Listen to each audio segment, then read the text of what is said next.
So ito guys, makita natin ito nila mga balay ano, dilihan sitio ito na San Agustin.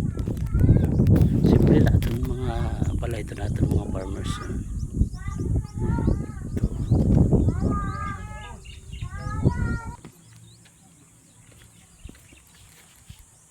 So ngadididi guys, kita natin yung mga simpleng bahay lang ng ating mga farmers. Ito, payak na pamumuhay, simple.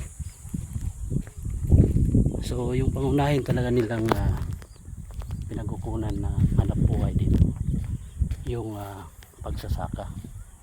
Lalo pa ngayon umaasa lang yung mga farmers natin sa sahod ulan. Ito yung kanilang sinasaka guys. Kita natin. Walang irrigation. So ito nagkakaproblema sila kasi nag-aantay lang sila ng sahod ulan. Kung umulan saka lang sila makakapagtanim ng palay. Kaya yung iba tatanim ng ito mga kamuting kahoy. Simpleng buhay guys. Sabi nga nila makakain lang ng 3 beses ang araw. Okay na sa kanila na ganong pamumuhay gawa ng sabi nga hindi raw nakapag-aral si tatay. Kaya ito ang ating pinapakita no, itong lifestyle ng ating mga magsasaka na talagang nahihirapan sa sitwasyon na talagang mahina yung kita gawa ng dito lang talaga sila kumukuha sa pagsasaka ng ating pagtatanim ng agri-product kamuti. Nakabase yung kanilang kita.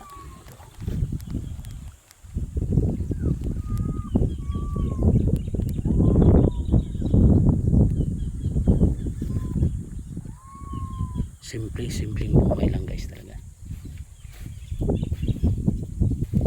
Ayun. Doon pa isa pa.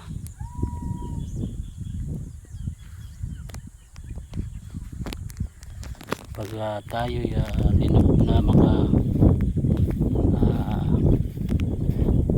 sahod, punta tayo rito at tutulungan natin yung mga kababayan natin na mga magsasaka.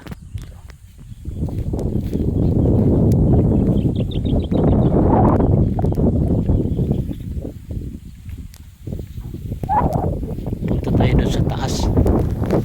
Nandun natin yung bahay na yun doon. Ayan.